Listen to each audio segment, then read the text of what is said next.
아침에 시작을 알리는 글로벌 주식 라이브 월스트리트 모닝 브리핑 10월 18일 수요일 방송 시작하겠습니다. 여러분 안녕하세요. 여도훈입니다. 추워요. 따스한 출발을 외쳐주세요 하셨는데 따스하게 출발하겠습니다.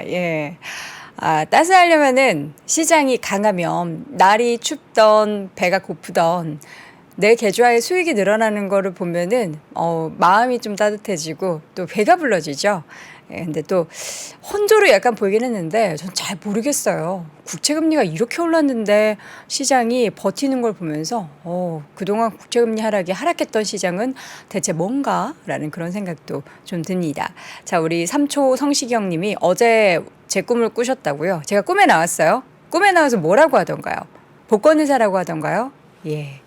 1억 천금 복권. 저도 이제 종종 로또를 사면서 빠른 은퇴를 염원을 하긴 하는데 복권 살 정도는 아니죠.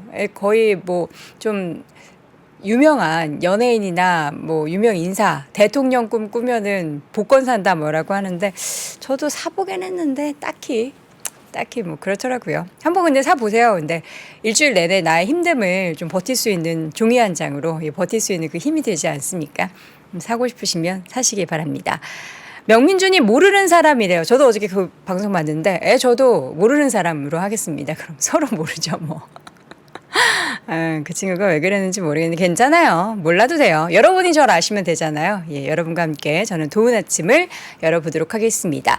자, 잠시 후에 마감됐었던 뉴욕 증시 분위기 어땠는지 확인해 보도록 하겠고요. 오늘 심층 인터뷰는 이분이 또 한국에 오셨더라고요. 크래프트 테크놀로지스의 홍콩 법인의 오기석 법인장과 함께 진행을 해보도록 하겠고, 월가의 소식은 미국 주식에 미치다 이항영 전문위원과 함께 시장 이야기 또 나눠보도록 하겠습니다. 3대 지수가 장중에 변동성이 계속해서 나타났습니다. 개장 전 발표됐었던 소매 판매가 예상치를 웃도면서 계속해서 강한 소비에 대한 이야기들이 나오고, 이에 따른 국채금리가 다시금 치솟았습니다. 그동안 이스라엘과 또 하마스 간의 이러한 중동 불안에 다시금 국채의 금리는 하락세를 보이는데 다시 또 제자리를 되찾는 모습이 나타났고요. 이 가운데 다우지수는 0.04% 강보합권 마감이 됐고, S&P 500 지수는 0.01% 소폭 약보합권, 그리고 나스닥 지수는 반도체주들이 좀 하락했음에도 불구하고 버텨내는 모습이 나타났습니다. 0.25% 하락. 반면 러셀 2000 지수가 어제도 그렇고 오늘도 그렇고 1%나 올랐습니다. 국채금리가 이렇게 급등을 했는데도 러셀 2000 지수가 오른다. 참 시장은 상식으로만 이해를 할 수는 없는 게 바로 이제 시장의 움직임이 아닌가라는 그런 생각이 좀 들고요. 오늘 그리고 장 끝나고 테슬라 실적 발표가 예정이 돼 있는데 제가 테슬라 실적은 나오는 대로 체크를 해보고 혹시 제가 확인 안 하는 사이에 나왔나요? 아직 안 나왔죠?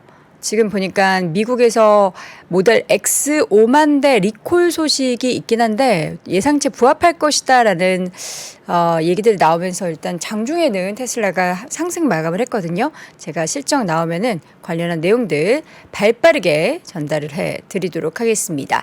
자, 뉴욕 증시 일단 발표됐었던 소매 판매 내용부터 먼저 보자면요. 9월 소매 판매가 그러니까 계절 조정 기준으로 전월 대비 0.7% 늘어난 7,049억 달러로 집계가 됐습니다. 월스트리트 저널에 집계했었던 전문가들의 예상치가 0.3% 증가인데 이보다 더 훌쩍 2배 넘게 웃도는 수치였고요. 전달 같은 경우에도 0.6%였는데 이걸 또 수정을 했죠. 0.8% 증가로 수정이 됐습니다. 미국의 이렇게 소비가 여전히 강한 것으로 나타나고 있는데 이걸 두고 여러 가지 이야기도 하더라고요. 학기가 이제 새로 시작하죠. 이제 미국 같은 경우에는 9월에 첫 학기가 시작이 되는데 그러면서 굉장한 첫 학기에 따른 소비가 일어났을 것이다. 그러면서 9월에 이렇게 많이 늘어난 거 아니냐라는 분석도 있기는 합니다. 그러면서 국채금리가 뛰었습니다. 10년물 국채금리 10bp 넘게 거의 13bp 가까이 오르면서 4.9%에 육박하는 국채금리의 수익률을 나타냈고요. 2년물 같은 경우에도 5.2를 넘어섰고 30년물도 거의 5% 육박한 4.9를 넘어서는 모습 보이면서 다시금 10년과 30년물 국제금리가 이달 초에 기록했었던 2007년 이후 최고치 수준에 근접하는 모습이었습니다. 그럼에도 불구하고 시장이 이렇게 버텨낸 거는 정말 뭐 대단하다라는 생각도 드는데 국채금리와 주식시장 간의 상관관계를 이것도 어떻게 설명을 해야 할지도 참 어려운 것 같습니다. 자, 여는 총재들의 발언은 계속해서 이어지고 있죠. 이번에는 토마스 바키 리치먼드 여는 총재가 경제가 지표가 보여주는 것보다 더 약할 수 있고 또 이러한 약세가 인플레이션 압력을 완화하는 데 도움이 될 것이다라는 이야기를 했습니다. 그러나 이제 계속해서 이야기하지만 맵하던 비둘기파던 다음 달 금리 결정에 대해서는 보수적으로 뭔가 확실하게 이야기를 하지는 않고요. 그리고 제약적인 수준의 지금 상황에서의 금리가 상당 기간 유지될 거라는 그런 분위기는 계속해서 피력을 하고 있습니다. 또 여기에 이스라엘과 하마스 간의 전쟁 관련해서도 이슈가 새롭게 계속해서 전해지고 있죠. 조 바이든 미국 대통령이 이스라엘을 전격 방문한다는 소식이 있으면서 이스라엘이 그 가자 지구의 지상군 투입이 좀 늦춰질 수도 있다. 근데 지금 어제 저희가 자다가 깨가지고 좀 자다 깨면 자꾸 뉴스를 보게 되거든요. 뭐 새로운 소식이 있나 싶어가지고. 근데 그 가자 지구에도 그 사상자가 3,500명을 넘어섰다라는 기사를 봤는데 그러면서 너무나 많은 그 민간 피해자들이 또 사상자들이 발생하는 걸 두고 그냥 또 안타까운 마음이 들었습니다. 어쨌든 최근에 이제 국제금리의 하락을 야기시키고 가격을 끌어올렸던 원인이 요 이스라엘과 하마스 간의 충돌이었는데 다시금 그 이전 수준으로 거의 돌아섰다라는 부분은 참 아쉽기만 합니다. 자, 이 가운데 실적 발표 계속해서 진행이 되고 있습니다. 전체적으로 이제 금융주 실적 JP모건을 시작으로 해서 긍정적으로 나왔고요. 골드만삭스 BOA도 예상치를 웃도는 실적이 발표가 됐습니다. 그러나 주가는 약간 혼조세를 보이는 상황이었는데요. 맵을 통해서 전체적인 시장 분위기 한번 짚어보도록 하겠습니다. 뱅크 오브 아메리카 예상치를 상회한 실적 발표와 함께 주가 2% 정도 올랐고요. 골드만삭스 같은 경우에는 그러나 주가가 아쉽게도 1.6% 하락을 했습니다. 시장에서는 골드만삭스 관련한 이야기들 참 많더라고요. 저는 그 CEO 관련한 뉴스 기사도 봤는데 참 재밌습니다. 어쨌든 실적이 예상치를 상회했음에도 불구하고 주가는 하락세. 그리고 존슨앤존슨은 예상치를 상회한 실적을 발표를 했습니다. 내용을 좀 보자면 지금 주가는 오히려 0.9% 하락을 했거든요. 근데 미리 좀 약간 선반영된 부분들이 없지 않아 좀 있었죠. 그동안 왔다 갔다 했거든요. 내용을 보겠습니다. 제약 매출의 성장, 전립선암 치료제인 자이티카 그리고 혈액암제인 임브루비카라는 그 약이 잘 팔렸다라고 합니다. 성장이 잘 됐다고 하는데 그래서 코로나 백신 매출 감소의 부분을 상쇄했다라는 평가가 있었지만 아쉽게도 주가는 0.9% 조정을 보였고요. 다른 제약바이오 쪽에 있어서 바이오 헬스케어 쪽에 있어서의 종목들 보면은 일라일릴리가 사상 최고가 행진을 멈추고 조금 쉬어갔고요. 파이자, 암젠 등의 종목들도 좀 쉬어갔습니다. 반면 에브비의 주가는 1.3% 올랐고 유나이티드 헬스그룹도 잠깐 쉬어가는 모습이 나타났습니다. 맵을 보면 가장 좀 충격적인 주가의 하락은 엔비디아였습니다. 4.68% 하락. 이 밖에 AMD와 인텔도 함께 하락했는데 이게 하락한 원인이 있었죠.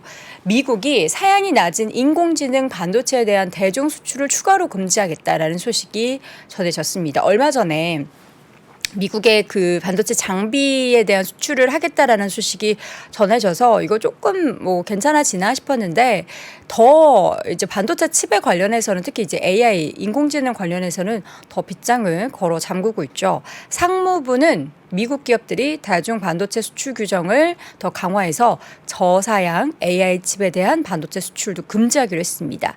엔비디아의 저사양 AI 칩인 A800과 H800의 수출이 이렇게 통제가 되게 되는데 이 때문에 주가가 장중에 뭐 5% 넘게도 하락했고요. 낙폭을 줄이긴 했지만 4.8% 넘는 하락. 보였습니다.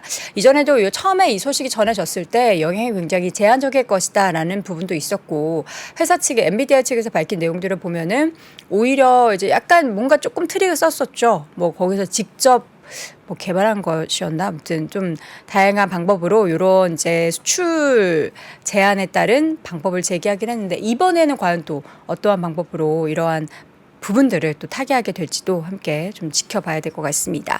자, 그리고 S&P 500 내에서 보면은 전체적으로 그래도 초록불이 좀 많이 들어왔습니다. 뭐 자재 관련된 종목들, 에너지, 금융, 필수 소비재 쪽에 있어서의 상승이 보였고요. 에너지주는 유가가 장중에 좀 유가조차도 혼조세를 보였음에도 불구하고 올랐습니다. 엑슨모빌, 쉐브론 각각 1%대 올랐는데 이제 원유 재고 곧 발표가 되죠. 그 원유 재고가 지금 한 30만 배럴 줄어들었을 것으로 예상이 되고 있는 가운데 과연 국제유가의 흐름이 어떻게 될지도 지켜볼 만한 관전 포인트가 될 것 같고요. 개별적인 종목 몇 가지 확인하자면 유나이티드 에어라인이 이스라엘과 하마스 간의 이러한 분쟁으로 인해서 연료비 상승 그리고 텔아비브 항공편 중단이 이번 분기에 있어서의 이익에 좀 타격을 줄 것이다라는 부분이 언급되면서 주가는 4% 정도 하락을 했고요. 로키드 마틴 같은 경우에도 기세치를 상회하는 실적 발표와 함께 주가는 소폭이지만 강세를 보였습니다. 그리고 소비, 필수 소비재 쪽에 있어서 달러트리 같은 경우에는요. 골드만삭스가 중립에서 매수로 투자 의견을 상향 조정을 하면서 주가가 좀 큰 폭으로 올랐는데 얼마나 올랐는지 함께 볼까요? 달러트리. 달러 제너럴은 3%, 달러트리 바로 옆에 있는데 4.79%. 요즘에 이런 이제 저가형 관련한 좀 소비 관련한 기업들이 좀 상대적으로 선방을 보이고 있는 것 같습니다. 그러면서 이제 강력한 수익에 대한 성장 잠재력이 있다라고 하며 달러트리의 매력적인 가치 평가를 했다라는 것이 시장의 관전 포인트가 됐습니다. 아직 테슬라 실적 발표 안 한 거죠?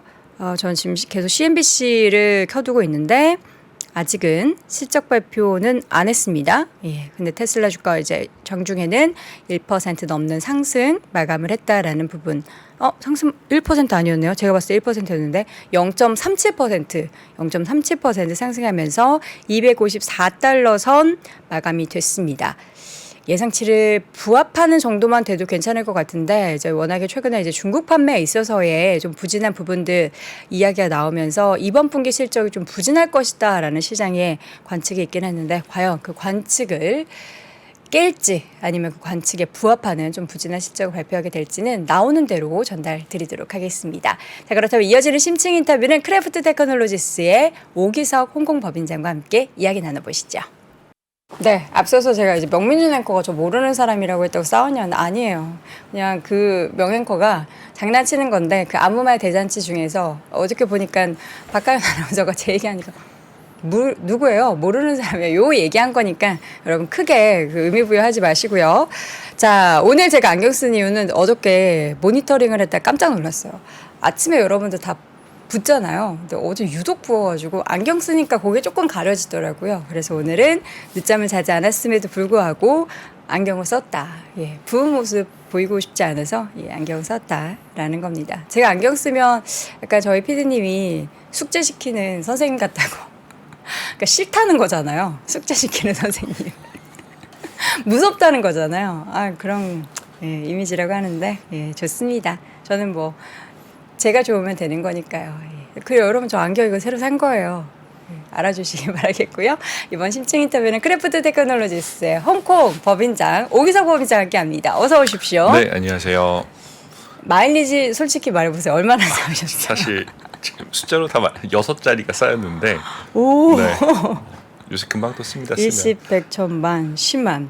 저랑 비슷하네요. 네, 사실 저는 근데 못 써가지고 그만큼 쌓인 건데 네. 써도 그렇게 계속 쌓이시죠 우리 법장님께서는. 진짜 지난주에는 싱가포르 다녀오셨다고요? 네, 싱가포르에 지난주에 행사가 좀 있어가지고 다녀왔는데 싱가포르 날씨가 되게 안 좋더라고요. 왜요? 추워요? 아니요, 엄청나게 공기가 안 좋다 그래야 되나? 싱가포르요? 지금 시즌이 약간 인도네시아에서 그 삼림을 그 불태우는 시즌인 것 같아요. 그거 같은 화전이라고 할 수 있을 것 같은데. 그래서 그게 뭐 오는 거군요. 맞아요. 그래서 일부러 사실 이제 불태우는 시즌인데 지금 딱 그 시즌이어서 조금 숨쉬기 힘들 정도로 공기가 좀 안 좋더라고요. 네, 그렇습니다. 알겠습니다. 네. 공기 소식도 중요한데 제가 실적 발표 내용을 잘못 체크했네요. 18일이면 이제 현지 시각 18일이면 오늘 밤 지나서 내일이죠. 예. 목요일로 제가 알고 있었는데 다시 오늘 기사에 18일 그거만 보고서 오늘 우리나라 시각으로 18일로 착각해서 테슬라 실적 발표는 여러분 내일 아침에 제가 전달해 드리겠습니다. 24시간만 기다려 주시기 바랍니다. 다시 한번 정리을 해드리고요. 자, 그래서 오늘은 뭐 날씨가 중요한 게 아니라 네. 저는 채권 시장의 날씨를 보면은 이 날씨야말로 정말 종잡을 수가 없다. 변동성이 너무 심한 게 아닌가라는 맞습니다. 그런 생각이 좀 듭니다. 오늘은 국제 금리에 대한 이야기를 좀 해주실 예정이죠. 네, 사실 이제 국채 금리가 워낙 많이 올라오기도 했고 네. 투자자분들이 어쩌면 이제 채권 시장이 쉽다라고 생각하지만 굉장히 어려운 시장이에요. 솔직히 말씀드리면. 그래서 이제 조금 채권 시장에 대한 이야기를 약간은 좀 해드리고 싶어서 네. 해당 부분 좀 준비를 해봤습니다. 네. 네, 자, 하나씩 그러면 좀 풀어보도록 하겠습니다. 일단은 국채 금리가 약간 소강 상태에 접어들었나? 중동발 이슈에 그랬나 네. 싶었는데 다시금 고개를 들고 있어요. 맞아요. 사실 중동발 이슈가 터졌을 때 국채 금리가 소강 상태로 접어들었던 게 전 개인적으로 이해가 안 갔었거든요. 왜요? 기본 안전자산 선호 심리 이해 안 갔습니까? 안전자산 선호 심리는 달러로 가야죠. 아. 달러로 가야 되고 국채 금리 중에서도 특히 장기 채권 금리하고는 오히려 더 악재에 더 가까워요. 왜냐하면 이제 오늘 뭐 장표에 제가 준비하지 못했는데 네. 국채 금리가 단기 국채 금리하고 장기 국채 금리 완전히 다르게 움직입니다. 특히 그 중에서 장기 국채 금리는 그러니까 업계에 있는 사람들 입장에서는 두 가지가 사실 제일 중요한데 첫 번째는 이제 경제 성장률이에요. 기대 경제 성장률. 네. 두 번째는 기대 인플레이션율. 이 두 가지 합으로 움직이거든요. 네.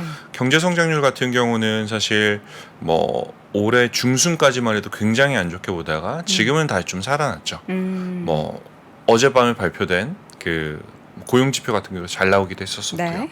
생각보다는 강할 수 있다라는 게 나오고 있고 여기다가 기대 인플레이션 같은 경우는 최근엔 사실 여러 가지 것들 중에서 유가가 제일 중요한 것 같아요. 현재 입장에서는 유가가 73불까지 빠졌던 게 90불 넘었다가 빠졌다가 지금 다시 86불까지 다시 그러니까 올랐거든요. 너무 다 변동성이 심한 것 같아요. 사실 중동발 이슈는 항상 유가의 악재였어요. 이슈가 지정학적 이슈가 생기는 거는. 네. 그리고 또 하나는 이거는 뭐 현지 지정학적 특성이라고 볼 수도 있는데 이스라엘이라는 어떻게 보면 중동에 있는 나라죠. 네. 나라가 가지고 있는 그 외부의 위협에 대한 대응의 공포감이라고 할까요? 그건 사실 웬만한 나라에서 상상하기 힘든 수준이에요, 솔직히. 가늠이 사실 잘 안 돼요. 사실 잘 안 가죠. 기본적으로 50년 전으로 돌아가 본다라고 하면 이스라엘이라는 나라는 없었었어요. 70년 전이구나. 네, 없었어요. 없었던 거를 땅을 사고 영국으로부터 사고 아니면 팔레스타인 지주로부터 사고 없었던 나라를 만들어가기 시작했거든요. 그러다 보니 이제 사실 전 세계를 2000년 가까이 떠돌면서 살던 이스라엘 민족이 정착할 땅을 사서 독립을 약속받은 게 이스라엘이고 지금 그러다 보니까 자기의 근거지에 대한 그 뭐라 그럴까요? 근거지가 사라질 수도 있다라는 그런 위기감 엄청나게 강해요. 그러다 보니 이번에 하마스 사태가 터지고 나서 뭐 저는 지인들이 이제 뉴욕 쪽에 이제 외국인들도 좀 있는데 네. 그 친구들 같은 경우는 뭐 SNS, 페이스북이나 링크드인 쪽에 계속 올리는 게 가서 지원하겠다. 라는 것들이 계속 올라와요. 뭘 지원해요? 본인이 필요하면 참전하겠다. 미국인인데요? 네, 미국에 있는 유대인들이 이스라엘로 들어가겠다라는 네. 것들이 사실 나올 정도로 엄청나게 민감한 이슈예요. 정치적인 이슈고 종교적인 이슈이기 때문에 네. 단기적으로 해결되기 쉽지 않아요. 솔직히 지금 뭐 팔레스타인에 대한 공격이 이어지고 있는 상황이긴 한데 이게 어디까지 이어질지는 확실히는 저도 잘 모르지만 단기적으로 끝나지 않을 이슈라고 저는 생각하거든요. 그렇다라고 한다면 결국은 이제 유가에는 악재로서 작용할 가능성이 굉장히 높다라는 생각이 사실 듭니다. 그래서 사실 뭐 차트 준비하긴 했지만 미국 네. 국채 금리가 끝없이 상승하는 모습을 좀 보이고 있어요. 지금 보시면 지난 10년 내 최고 수준으로 지금 미국 국채가 상승을 했죠. 10년뿐만 아니에요. 지금 차트가 10년짜리일 뿐이지 네. 20년으로 늘려도 비슷합니다. 그래서 지금 20년물 채권 금리가 5.1%, 2년물 채권 금리가 5.1%까지 지금 상승을 했는데 채권 금리는 주식하고는 좀 달라요. 네. 주식 투자자분들은 호흡이 훨씬 짧으시거든요. 채권은 훨씬 더 길어요. 그래서 트렌드가 한번 형성되면 웬만큼에서는 바뀌지 않아요. 네. 그래서 오늘 그 얘기를 좀 드리고 싶기는 한데 그 어쨌든 지금 국채 금리가 상승하고 있고 그 채권 가격 변화율은 아마 아시는 분들 다 아실 거예요. 근데 정말 약식으로만 제가 지금 계산해 놨거든요. 채권 금리 변화의 역수 마이너스에다가 듀레이션을 곱하면 돼요. 그 예를 들어서 지금 한국에서 제일 많이 투자하시는 게 TLT 투자하시거든요. 미국에. TMF 아니고요. TMF는 제 전전 직장이었죠. 네. 디렉션에서 3배짜리 이제 레버리지 ETF. 네. 사실 그것 때문에 지금 채권금 좀 말씀드리려고 하는데 TMF도 엄청 많이 하시고 3배짜리로만 보면 TLT예요. TLT가 채권금리가 변화하는 폭하고 듀레이션이 지금 16.5년이거든요. 만약에 그럼 1% 움직이면 단순하게 16% 빠지는 거고요. 올라가면 3배짜리 같은 경우는 거의 곱하기 3배를 하면 아주 약식이에요. 그것도 역시 그럼 50% 가까이 빠져요. 실제로는 뭐 다릅니다. 그 경로에 따라 다르지만 그렇기 때문에 지금 국채 금리가 상승세가 지금 이어지고 있는 거는 부정하기 힘들어요. 네. 고점일 수도 있죠, 오늘이. 다만 아직 하방으로 내려간다는 시그널은 완전히 형성되진 않은 것 같아요. 그래서 오늘은 국채 그 관련해서 우선은 아셔야 될 것들, 기본적인 것들하고 저희 현재 AI 모델에서는 그럼 지금 국채를 투자를 하느냐 네. 아니면 궁금하네요. 특히 장기 국채 같은 경우는 어떻게 보는지 좀 말씀드리고 싶습니다. 알겠습니다. 장기 국채로 몰리고 있는 투자자들의 자금은 사실 작년 이맘때가 가장 많았었죠. 그리고 나서 연말에는 네. 오히려 수익을 정말 짭짤하게 많이 봤어요. 단기적으로. 맞아요. 맞습니다. 그러면서 더 많은 자금이 몰렸는데 네. 아쉽게도 이제 물론 이제 그때 단기적인 투자를 해서 수익을 보신 분들도 있겠지만 네. 이거를 길게 가져가겠다라고 생각하셔서 가지고 계셨던 분들은 지금은 이제 굉장히 힘든 상황이죠. 엄청나게 힘들죠. 사실 지금 그 장기 국채 제일 유명한 ETF가 아이쉐어스의 TLT니까 네. 그 TLT 같은 경우가 역사상 최대 낙폭이 나오고 있어요. 지금 역사상 지금 다음 보시면 이게 TLT의 지금 낙폭을 계산한 거거든요. 드로우다운이라고 하는데 지금 보면은 보통 많이 빠졌을 때 20에서 30% 정도 빠졌던 게 지금은 47% 가까이 빠졌어요. 네. 그러니까 역사상 최고 수준으로 뭐 이 정도면 웬만한 소형주 정말 그쵸. 악재 닥쳤을 그쵸. 때 빠졌을 정도 수준까지 지금 빠진 상태인데 그렇죠. 그럼에도 불구하고 지금 장기채로는 자금이 계속 들어오고 있어요. 지금 보시는 것처럼 2019년부터 이건 뱅크 오브 아메리카에서 나온 리서치인데 19년부터 누적으로 들어오는 게 500 빌리언이니까 600조 가까이 지금 들어오고 있거든요. TLT뿐만 아니라 나머지 채권 펀드들, 채권까지 다 포함했을 때 600조 이상의 자금이 지금 들어오고 있기는 합니다. 다만 이 자금의 상당수가 보시는 것처럼 굉장히 큰 손실을 보고 있는 상태고요. 네. 근데 이럴 수밖에 없지 않나요?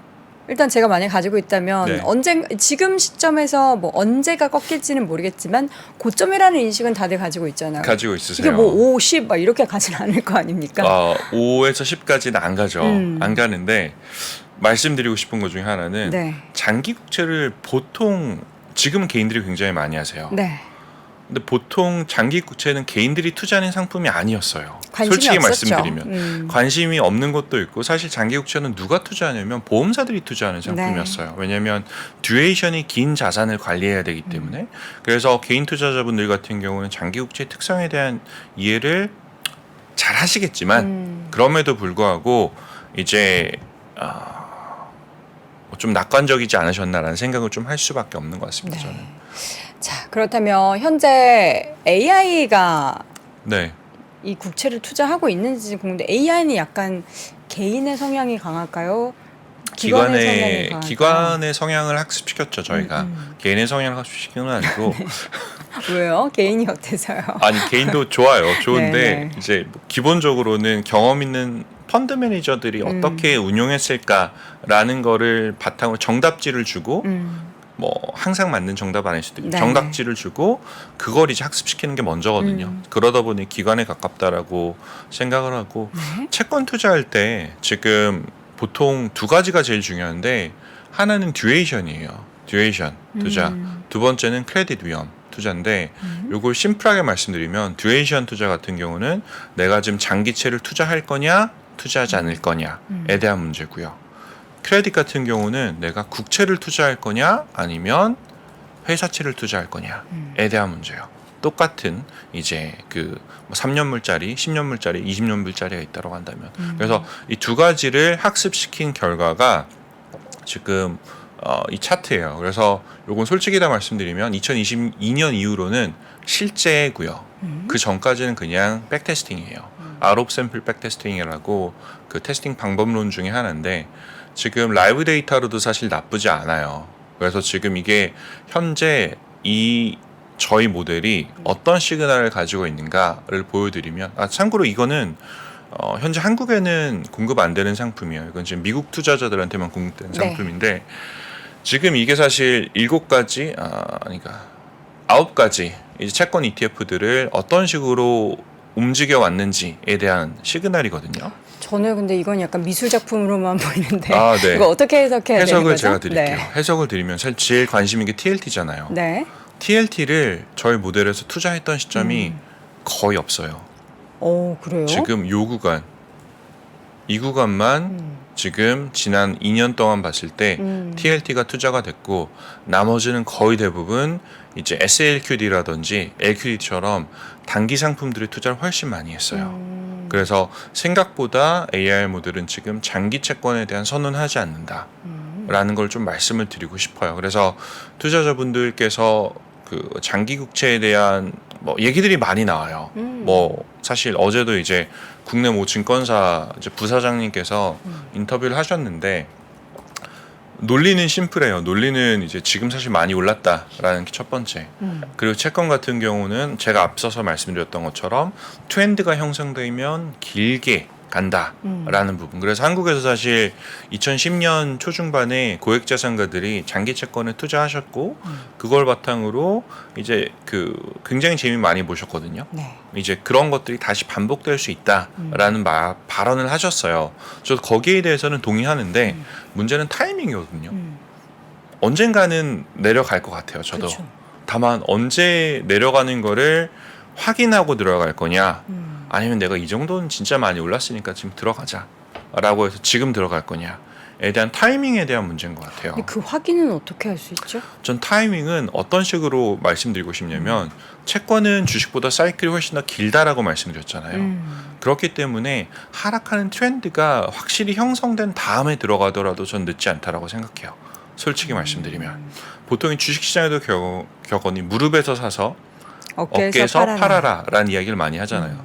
채권 시장 같은 경우는 그 사이클이 훨씬 더 길기 때문에 어깨에서 금리 기준으로 봤을 때 금리의 어깨에서 사서 들어가더라도 전 충분히 늦지 않다라는 생각이 사실 들고 저희 모델이 지금 가지고 있는 포트폴리오가 5개 미국의 유명한 ETF들을 가지고 있는데 네. 말씀드리면 한 15% 가까이는 물가연동 국채를 하고 있어요. 팁스. TIP. 네. 이 외우기도 쉬워요. 보통 이게 물가연동 국채가 팁스라고 하잖아요. 근데 블랙락에서 TIP라고 이제 티커를 만들었는데 물가연동 국채 한 15% 가까이. 그래서 여전히 이제 인플레이션 해칭에 대한 비중을 가져가고 있다라는 게 첫 번째. 그리고 그 다음에 단기 회사채하고 단기 중기 회사채, LQD하고 SLQD. ETF 채권 하시는 분들 중에서는 제일 유명한 2가지 상품 중에 하나예요. 그래서 장기 채권이 아니라 단기 혹은 중기 쪽 포지션으로 전체 70%를 아직 들고 가고 있어요. 사실 나쁘지 않아요. 왜냐하면 지금 채권 금리가 많이 올랐잖아요. 네. 지금 5%, 6% 사실 나오고 있어요. 그러면 1년 투자해서 뭐 항상 그런 건 아니겠지만 6% 내 쿠폰 받을 수 있다라고 생각하면 굳이 더 위험한 걸 투자할 필요가 있느냐라고 생각해 볼 수가 있고 싱가포르에 갔다 왔다고 말씀드렸는데 거기서 한 패밀리 오피스라는 비즈니스가 있어요. 한국에도 있긴 하지만 싱가포르에 한 5군데 정도를 만나고 왔는데 거기서 다 얘기하는 게 지금 고액자산가들은 싱가포르의 고액자산가들은 그냥 그 달러 예금 만 관심 있으세요. 나머지는 주식 채권 아무 관심 없으시고 달러 예금만 관심 있고 저처럼 혹은 이제 그 업계에 있으신 분들 같은 경우는 달러 고금리가 금융투자 상품 판매의 가장 최대 적이라고 생각해요. 솔직히 말씀드리면 아니 지금 6% 네. 예금 금리 준다라고 하면 이자 준다라고 하면 굳이 금융상품 투자할 필요 없잖아요. 지금 그게 사실 싱가포르에서 네. 일어나고 있는 특징들이고 뭐 지금 이제 뭐 좀 길게 말씀드리긴 했지만 말씀드리려고 하는 것 중에 하나는 장기 국채에 대한 투자 기회는 저도 분명히 있다라고 생각해요. 네. 다만 그게 지금이냐라고 생각하면 지금은 아닐 수도 있다. 조금은 더 지켜봐야 되는 게 아닌가라는 게 저희 모델의 시그널이고, 결국은 장기 국채 투자했을 때는 생각보다 위험이 크다라는 거. 아까 50% 정도 하락하셨던 거 보시면 주의할 필요는 있는 자산군이에요, 솔직히 장기 국채. 제가 뭐 감히 이야기를 하자면 이 우리나라에서도 그렇고 뭐 미국은 모르겠습니다만 우리나라 투자자분들 중에서 장기 국채 투자하셨던 분들이 과연 채권 투자를 하신 걸까요? 아니면은 그냥 그 변동성에 투자하신 걸까요? 저는 그냥 주식 투자하신 것처럼 투자하셨다고 그쵸. 생각해요. 그래서 네. 지금 보여주셨던 이 AI 모델은 정말 채권 투자용으로 이런 관련한 상품을 ETF를 샀는데, 우리 투자하셨던 분들은 그 장기 국채가 워낙에 또 네. 변동성이 컸을 때 그 수익에 대한 부분들이 수익률이 높다 보니까 그것을 보고서 투자를 하셨는데, 그래도 나는 채권 투자했으니까 네. 괜찮겠지라는 그런 안심을 한쪽에 가지고 있었던 거예요. 맞아요. 근데 최근의 성격을 보면 이거는 채권의 그런 흐름이 아니었으니까. 맞습니다. 예. 장기 국채가 사실 채권 투자하시는 분들 중에서도 제일 어려운 상품이에요. 네. 그 어려운 것을 여러분들이 하시고 있는데 과연 정말 내가 마음에 손을 얹고 나는 정말 안전자산으로 채권을 투자하였는가를 좀 생각해 보면은 그게 아닌 분들도 있었던 게 좀 많았던 최근 1년이었기 때문에. 근데 또 어떡해요. 이미 이제 물려 있는 분들은 계속 요거를 어떻게 좀 빠져나오고 수익을 만들려면은 기다리고 계속 TLT 한 배짜리 상품은 네네. 기다리셔도 돼요. 그렇죠. 근데 TMF가 이거 어떻게 TMF 뭐 우선은 제 전전 직장이기 네, 때문에 대신 사과를 드린다고 말씀드릴 수는 왜 없지만 상관하세요?